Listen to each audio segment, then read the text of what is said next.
Hola, buenos días. Gracias por la presentación. Yo les voy a platicar sobre este tema bien importante, especialmente en el adulto mayor, sobre unos puntos clave en la evaluación de la funcionalidad, pues en esta población, ¿no? Este es el contenido de la plática. Primeramente vamos a ver los conceptos de envejecimiento saludable, la capacidad intrínseca, lo que es su importancia, la capacidad funcional y su entorno. Vamos a ver lo que es el continuum funcional y la importancia de la función en el adulto mayor. Vamos a ver cómo se hace una valoración funcional y entender las diferencias entre limitación funcional, discapacidad y dependencia. No hay ningún conflicto de intereses y empezando con la definición del envejecimiento, tenemos que es un proceso gradual que se desarrolla durante el curso de la vida y que conlleva cambios biológicos, fisiológicos, psicosociales y funcionales de variadas consecuencias, las cuales se asocian con interacciones dinámicas y permanentes entre la persona y su medio. Y pues de manera como clave o punto clave, tenemos que es un proceso en donde a través del tiempo, pues va a haber ciertos cambios, ¿no? A diferentes niveles o esferas de la persona. También tenemos la definición de vejez, que más que nada es un constructo social de la última etapa de la vida que define las normas, funciones y responsabilidades que cabe esperar de una persona mayor. Tenemos unas clasificaciones de grupo de edad de acuerdo o propuestas por la OMS, en donde se dice que el adulto mayor es aquella persona que tiene 60 años o más. Y el Instituto Nacional de Geriatría clasifica todavía a los adultos mayores en viejos jóvenes de 60 a 74 años, viejos viejos de 75 a 84 años y longevos por arriba de 85 años. Específicamente, esta edad de 60 años se tomó en cuenta a partir de el constructo social, o sea, es decir, la edad promedio en el que las personas llegan a la jubilación, que llegan a su punto pues de final de la vida productiva, entre comillas, ¿no? Esto con relación a la sociedad. Y de acuerdo al Consenso Nacional de Población y Vivienda, el último reporte del 2023, tenemos que de los 129 millones de personas que hay en México, tenemos casi 16,000 millones o 16 millones de personas por arriba de 60 años. O sea, es decir, el 14,7% de la población total en México. Y aquí tenemos una gráfica donde representa la estructura de la población, en donde del lado derecho tenemos a los hombres y del lado izquierdo perdón, al revés, del lado derecho a las mujeres y del lado izquierdo a los hombres, en donde vemos que hay una comparación de la población del 2018 y la población del 2023. La población del 2023 está representada por las barras y la del 2018 por las líneas. Entonces vemos cómo la población por arriba de 50 años, las gráficas superan a las líneas, es decir, las cifras del 2023 ya superaron a lo que entonces era en el 2018. Al contrario de las personas por abajo de 50 años, en donde vemos que de manera contraria, las gráficas ni siquiera llegan a lo que era antes, a las cifras que había antes de personas más jóvenes de 50 años, ¿no? Para abajo. Entonces tenemos que entre el 2018 y el 2023, la población de 60 años y más aumentó del 12,3 al 14,7%. Nada más aquí ya no salió, pero aumentó desde el 12 al 14%. Tenemos aquí una gráfica en donde muestra la proyección de la población a finales del 2024, que es lo que se espera que va a haber en México. Hasta 16,421,678 personas por arriba de 60 años. Y tenemos aquí un esquema del estado del 2022, en donde la mayor concentración de adultos mayores está en Mexicali, en el 12,12%, Después de ahí sigue Ensenada, 11.65%, Tecate y Tijuana. Tenemos que el envejecimiento tiene estas características y ahorita vamos a aunar un poquito más en cada una de ellas.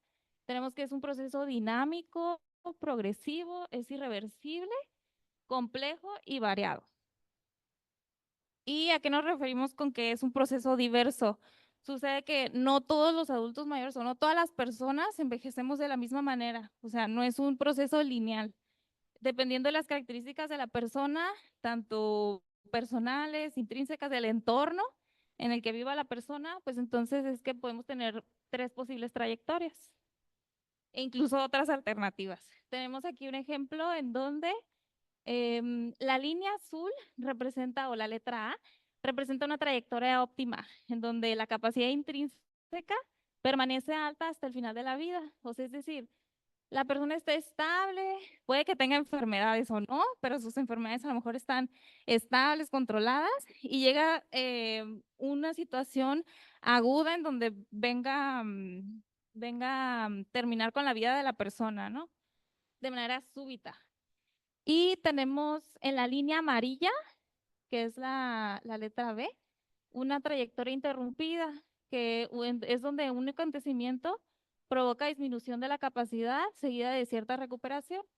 Entonces aquí tenemos como ejemplo una persona que está estable, a lo mejor pues independiente, con sus enfermedades controladas, y llega a suceder un acontecimiento agudo o repentino, algo nuevo. Ejemplo, una fractura de cadera. ¿Ok? Vamos a tomar ese ejemplo.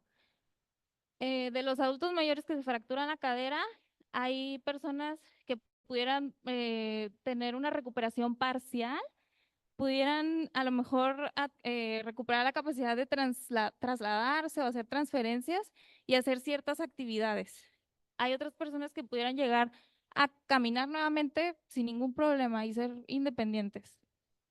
Pero por otro lado, pues dependiendo también de las características de la persona, entonces puede esta persona misma que se fracturó la cadera, a lo mejor de la misma edad, pudiera tener un desenlace pues más adverso, ¿no? Lentamente pudiera tener empeoramiento hasta finalmente la muerte. Y tenemos otro ejemplo de trayectoria, que es la trayectoria con deterioro, que es la línea roja, en donde la capacidad disminuye de forma constante. Y pues aquí vemos representado que es una disminución de la capacidad progresiva, tanto de la capacidad como de la funcionalidad, del pronóstico, del estado de salud. Aquí pudiéramos ejemplificar, por ejemplo, las personas que tienen enfermedades neurodegenerativas crónicas irreversibles, como por ejemplo una demencia. Sabemos que las demencias no tienen cura, son progresivas y pues de manera paulatina y muy lenta, en ocasiones pues llegan a finalmente fallecer, ¿no? Y tenemos que también el envejecimiento es un proceso complejo porque en una persona a lo mejor, o en diferentes personas de la misma edad, por así decirlo, una persona de 80 años, pudiera tener diferentes características entre ellas mismas incluso, ya sea que tengan una enfermedad o que no tengan ninguna enfermedad o varias múltiples enfermedades, ¿no?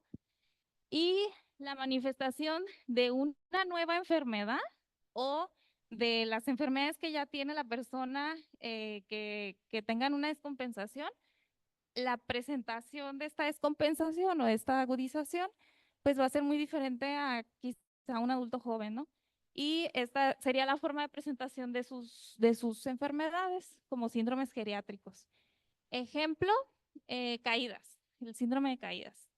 Tenemos un adulto mayor que pues cada rato se cae, pero pues es que ya está viejo, ¿no?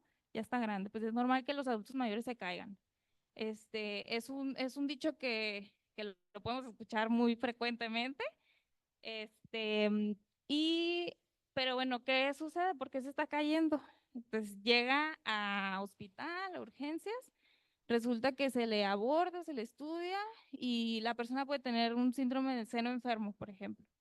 Entonces, esta es una manifestación atípica de una enfermedad común en el adulto mayor. O sea, síndrome de son enfermo en el adulto mayor, pues es de las principales arritmias que llegan a presentar estos pacientes. Pero si la persona vive sola, si la persona presenta múltiples caídas, a lo mejor nadie presencia esas caídas, pues no sabemos las características de la caída, la cinemática, qué pasó alrededor, antes, después, cómo se levantó. Todo eso es bien importante para llegar a la causa del por qué está presentando estos síndromes geriátricos, ¿no? Entonces, por eso se dice que es un proceso complejo también el hecho de envejecer. Ujú. Y bueno, en el 2015, la OMS define envejecimiento saludable como un proceso de fomentar y mantener la capacidad funcional que permite el bienestar en la vejez. Entonces, es importante porque el envejecimiento saludable se relaciona con una buena capacidad funcional. De ahí pues entramos un poquito en el tema, ¿no? Tenemos que la capacidad funcional es el conjunto de atributos relacionados con la salud que permiten a una persona ser y hacer lo que es importante para ella. O sea, es decir, satisfacer necesidades básicas, aprender, crecer y tomar decisiones, crear y mantener relaciones, poder motivarse y contribuir. Y asimismo esta capacidad funcional viene o tiene como otra herramienta muy de la mano la capacidad intrínseca, que es la combinación de formas, perdón, la combinación de todas las capacidades físicas y mentales con las que cuenta una persona. Aquí pues entran estas características pues, o sea, estas partes también para dar estas características, la herencia, las características personales y de salud. Y, o sea, es decir, esta capacidad intrínseca, o sea, las capacidades físicas y mentales, nos van a tener una buena capacidad funcional para que la persona pueda hacer y hacer lo que es importante para ella. Y estas dos mismas van a estar influidas por el entorno en el que vive el paciente. O sea, es decir, no es lo mismo una persona que vive con dificultades para la alimentación, a lo mejor, o que tiene una red de apoyo deficiente, a lo mejor nada más tuvo un hijo, a lo mejor no tuvo hijos, y pues es un poquito más difícil los cuidados en el adulto mayor. Pues no es lo mismo a una persona que tiene a lo mejor 10 hijos y todos están ahí bien al pendiente del paciente, ¿no? Y la capacidad intrínseca tiene 5 dominios principales. Es la movilidad, la cognición, los sentidos, la capacidad psicológica y la vitalidad. Y pues aquí lo importante es que todas estas se pueden medir. Se pueden medir, las podemos identificar y podemos intervenir. ¿Cómo valorar o cómo identificar cada componente? En la cognición, pues podemos evaluar la memoria, la capacidad de resolución de problemas, la inteligencia. La movilidad la podemos evaluar valorando el equilibrio, la fuerza muscular, la velocidad de la marcha. El área psicológica, pues, del estado de ánimo, la vitalidad, va a ir de acuerdo a la función hormonal y la capacidad cardiorrespiratoria, que nos va a dar la energía y el metabolismo. Y pues los sentidos, o sea, la visión y la audición. No nos lleva nada a preguntar a la persona, ¿escucha bien? ¿Oye bien? Entonces ya con eso, pues para poder referir al especialista que requiera. Tenemos que la capacidad intrínseca y todas estas características, todo lo que llevamos viendo, se dice que es un continuum funcional. Y tenemos que a nivel biológico, que está el espectro de la capacidad intrínseca. Y a nivel sistémico, tenemos, por ejemplo, una persona, o bueno, el envejecimiento normal, fisiológico, pues nos va a llevar a cierta disminución de las funciones de todos nuestros órganos, ¿no? Pero pues esto no significa enfermedad, no va a representar patología. Y pues esto es lo que es una persona robusta, que está una persona sana, que a pesar de los cambios que han sucedido con el tiempo, eh, pues aún así sigue siendo una persona robusta o funcional, dependiente. Y cuando hay una hay afección de alguno de los órganos, ya sea que se presente alguna enfermedad como falla cardíaca, por ejemplo, enfermedad renal crónica o insuficiencia hepática crónica como cirrosis, EPOC también, cualquiera de esas o cualquier otra enfermedad, pues ya vamos a tener un órgano afectado, ¿ok? Entonces ya vamos a tener un sistema afectado y pues aquí ya podemos decir que la persona va empezando a tener una reserva funcional baja o disminuida. Entonces, cuando ya se empiezan a afectar múltiples sistemas, ya sea una sola enfermedad que venga a afectar otros órganos o que la misma persona tenga 10 enfermedades, porque también llega a suceder. Una persona que tiene hiperplasia prostática, tiene EPOC, tiene diabetes, tiene falla cardíaca, ya tiene amputación de alguna de las extremidades, y que aparte viene a darle un evento cerebrovascular. Entonces, todas estas personas que tienen un conjunto de enfermedades o multicomorbilidad, pues entonces ya estas personas entran ya, junto con su evaluación, pues ya entran en el espectro de la fragilidad. Y la fragilidad es la antesala de que una persona presente discapacidad o dependencia. ¿Ok? Entonces, de ahí que la fragilidad es un síndrome geriátrico que también se evalúa para poder detectar situaciones y prevenir desenlaces adversos. Y por supuesto, discapacidad y dependencia. Posteriormente, pues ya las enfermedades, las enfermedades que son irreversibles y progresivas, pues generan dependencia severa y muerte. Entonces, todo esto es a lo que me refiero yo con el continuum funcional. Así es como se llega a presentar. No sucede en todos los adultos mayores porque, como les decía, no todos envejecemos de la misma manera.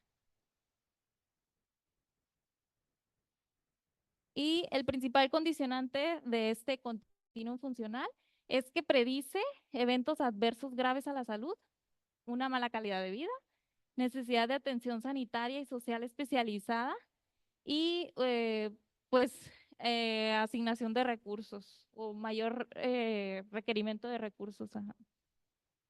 Tenemos que la funcionalidad se define como la capacidad física y fisiológica para realizar tareas que se requieren para vivir de forma autónoma y enfrentar las demandas del ambiente. ¿Cuál es la importancia de la función? Pues bueno, una persona que ya tiene cierta discapacidad o que ya tiene un síndrome de fragilidad tiene mayor riesgo todavía de tener otra discapacidad o una nueva discapacidad. Entonces ya de ahí lo que sigue es la dependencia, como veíamos. Discapacidad para la realización de actividades instrumentadas o básicas de la vida diaria, caídas, mayor riesgo de mortalidad, mayor riesgo de hospitalización, mayores reingresos hospitalarios, mayor necesidad de cuidados y un mayor coste de los cuidados de salud.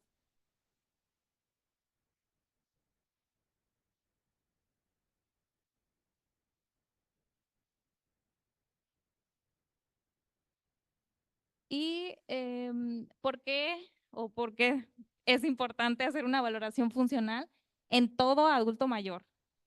Esta valoración es uno de los pilares de la valoración geriátrica integral y nos ayuda a establecer un juicio clínico, un pronóstico y un plan de cuidados adecuado para la persona, que siempre tiene que ser individualizado. Y tenemos que el deterioro funcional puede ser incluso la única manifestación de enfermedades. O sea, es decir, incluso se ha considerado también como un deterioro funcional agudo, un síndrome geriátrico. También algunos autores llamándole síndrome de deslizamiento, en donde si una persona tiene un declive en sus funciones de manera aguda, pues hay que buscar por qué, ¿no? O sea, no se le puede atribuir a la edad, es que ya está viejo, es que ya es un adulto mayor, pues es normal que no haga nada, que ya no pueda caminar. Entonces, ejemplo, pacientes que llegan a la consulta en silla de ruedas a lo mejor o en camilla, siempre indagar, ¿por qué? ¿Por qué está en camilla? No, pues que no camina. ¿Y por qué no camina? ¿O desde cuándo no camina? No, pues ya tiene 10 años. ¿Y por qué dejó de caminar? No, pues ya no se quiso levantar. Se le hace una radiografía y se encuentra una fractura antigua. O sea, entonces es investigar, indagar. O sea, todo eso queda como desapercibido y pues pasa y se deja. Entonces son esos puntos importantes que hay que buscar, indagar, ¿no? No atribuir nada por simple hecho de ser o de la vejez, de envejecer. Tenemos estos dos componentes de la funcionalidad, la limitación funcional y la discapacidad. La limitación funcional es la dificultad para realizar actos motores simples, no orientados a un fin o actividad. Y la discapacidad ya como tal es que esos actos nos impidan hacer nuestras actividades de la vida diaria. O sea, tanto para el desempeño de roles sociales, les decía las actividades de la vida diaria, y para mantener la independencia dentro de un entorno físico y sociocultural. Entonces, esta es la gran diferencia, ¿no? Limitación funcional y discapacidad. Y tenemos aquí el modelo de discapacidad con algunos ejemplos. Una patología como por ejemplo una isquemia cerebral da como alteración un ictus o un evento cerebrovascular. Y la limitación funcional que va a resultar es una dificultad para mover una pierna. La discapacidad va a representar la imposibilidad para conducir, por lo tanto va a ser dependiente del paciente porque requiere necesidad para los traslados de alguien más, dependiente de otra persona para poder hacer esta actividad instrumentada, que es el traslado. Y pues ahora sí ya, ¿cómo vamos a valorar la función física? No nada más la valoración funcional es parte de la valoración geriátrica integral, pero ya teniendo el crecimiento poblacional, ya ahorita los adultos mayores ya sobrepasan incluso nuesra consulta diaria, incluso médicos en primer nivel de atención, pues ya es importante hacer una valoración, por lo menos una valoración funcional a todo paciente adulto mayor de 60 años, por todo lo que ya dijimos, ¿no? Entonces, ¿cómo la vamos a hacer? Podemos valorar la marcha, la movilidad y el equilibrio. Les puse aquí algunas pruebas, las más sencillas, las más prácticas y las más utilizadas. Podemos hacer el test o la prueba de velocidad de la marcha, el test de levántese y ande, que en inglés time up and go, la batería de rendimiento físico corto y la escala de Tinetti. Esa es un poquito más extensa. Después podemos evaluar la movilidad del miembro superior midiendo la fuerza y la actividad física. Y rápidamente, ¿cómo hacer la prueba de velocidad de la marcha? Vamos a trazar una trayectoria de 4 metros. Vamos a marcar una línea de inicio y una línea de fin. Y se le va a pedir al paciente que recorra esos 4 metros con su calzado habitual, con auxiliar de la marcha si es que lo necesita y a una velocidad habitual. O sea, no se le va a pedir que lo haga lo más rápido posible, no, lo va a hacer como normalmente camina, ¿no? Y este trayecto se le va a dar 2 intentos al paciente. Se le va a cronometrar en cuánto tiempo le tarda a la persona en recorrer esta distancia y se va a sacar la velocidad, ¿ok? Ya teniendo la velocidad, que sería esta división de 4 metros entre los segundos que le llevó a la persona a tomar o realizar este trayecto, pues ya ahí tenemos la velocidad. Si tiene menos de 1 metro por segundo, o sea, es decir, que haya tardado más de 4 segundos en recorrer todo esta distancia, esto nos predice riesgo de desenlaces adversos, es decir, caídas, fragilidad, sarcopenia. Y si la persona tiene menos de 0.8 metros por segundo, o sea, es decir, que le haya tomado más de 5 segundos en total a recorrer toda la distancia, ya nos habla de una disminución de desempeño. Y este es parte de los componentes que nos definen también el síndrome de sarcopenia, ¿no? Que ya es también pues otro tema por completo, pero también pues nos ayuda a predecir que la función física del paciente, ¿no? La velocidad de la marcha.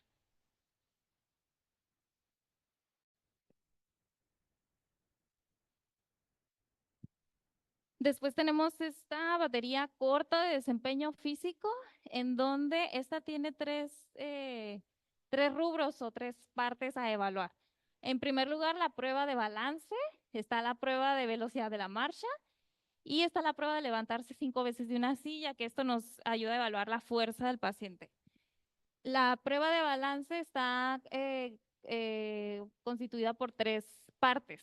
En primer lugar, el inciso A, le vamos a pedir al paciente que se pare con los pies juntos y que mantenga esta posición durante 10 segundos. Si lo logra realizar, nos pasamos al inciso B. Y si no lo logra realizar, nos brincamos toda esta prueba y nos vamos a la parte 2, que es la valoración de la marcha. ¿Okay? Si sí la pudo realizar la A, nos vamos a la B, en donde se le pide al paciente que opte una posición en semitándem. Si logra llevar esta posición durante al menos 10 segundos, pues entonces se le va a dar un punto. Si no lo puede hacer, pues ya nos vamos a brincar a la parte 2, que es la velocidad de la marcha. Si sí lo logra hacer, nos vamos a ir a la parte C, que se le va a pedir al paciente que se pare en posición semitándem. Y ya aquí lo vamos a cronometrar y de acuerdo al tiempo que haya hecho, se le va a calificar con un 0 si le tomó menos de 3 segundos o si no lo pudo hacer, un 1 si le tomó de 3 a 9.9 segundos y un 2 si le tomó de 10 a 15 segundos. Entonces, todos estos puntajes, lo máximo que le puede dar aquí en este rubro son 4 puntos. Entonces, aquí se va a colocar en este subtotal. 4 puntos. Después nos vamos a la segunda parte, que es la velocidad de la marcha, igual recorriendo 4 metros.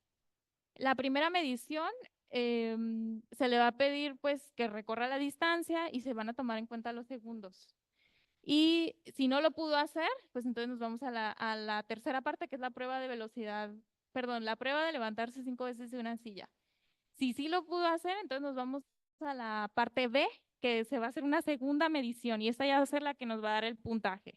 Entonces, se le pide, bueno, se cronometra este tiempo en el que le toma llevar los 4 metros y de acuerdo al tiempo, entonces se le va a calificar con un 1, un 2, un 3 o un 4. Entonces ahí ya vamos a tener otro subtotal, que lo máximo es de 4. Después tenemos la tercera prueba, que es la de levantarse 5 veces de la silla. Primero se le va a dar un intento, no se va a calificar, pero se va a dar un intento, porque si no lo logra hacer, pues entonces nos vamos a ir ahora sí ya a calificarlo. Y este intento pues consiste en que se le pide al paciente que se siente en una silla sin reposabrazos. La persona tiene que estar con los brazos cruzados enfrente de ella y así, sin apoyarse, se tiene que levantar. Con una vez que lo haga. Y si lo pudo hacer, nos vamos ya ahora sí a la prueba cronometrada. Entonces se le va a pedir que se levante 5 veces de la silla en esa posición.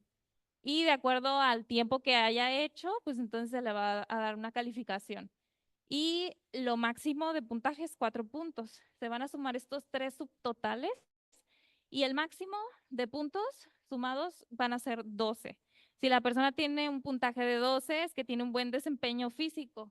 Si tiene por abajo de 8, el desempeño físico es bajo. O sea, nos va a traducir que esta persona ya esté en fragilidad, que tenga mayor riesgo de discapacidad y que tenga mayor riesgo de caídas. O sea, esto nos ayuda a hacer intervenciones en esta persona que tiene un bajo desempeño físico y por lo tanto prevenir tanto la fragilidad, dependencia, limitación física, etcétera, ¿no? Y además, pues podemos evaluar la capacidad y la dependencia. Tenemos estas tres partes. En primer lugar, las actividades básicas de la vida diaria, la vamos a evaluar con estos dos índices, que son las más utilizadas y validadas en México también. Actividades instrumentadas de la vida diaria con el índice del Auton y Brody. Y las actividades avanzadas de la vida diaria. Estas actividades avanzadas no hay una escala como tal porque varía entre entorno y entorno. Entonces, más que nada, es la capacidad del individuo a participar en la vida social, se relacionan positivamente con funciones cognitivas, afectivas y de la calidad de vida. O sea, nos habla de buen pronóstico, buen desempeño, ¿no? Y aquí entran la capacidad de realizar viajes, la capacidad de hacer actividades sociales, la capacidad de trabajar, actividades de ocio, deportes. Y vamos a ver rápidamente el índice de CATS, que nos evalúa las actividades básicas de la vida diaria, que consisten en estas son 6 puntos. Es el baño, la capacidad de bañarse, la capacidad de vestirse, de usar el sanitario, de realizar transferencias, es decir, de moverse de la cama al baño, del baño a la sala. A eso nos referimos con transferencias. La capacidad de continencia de esfínteres, tanto fecal como urinaria, y la capacidad de alimentación independiente, ¿ok? Se va a calificar de manera dicotómica con un punto si sí puede hacer esa actividad o con 0 puntos si no la puede hacer. Y la calificación es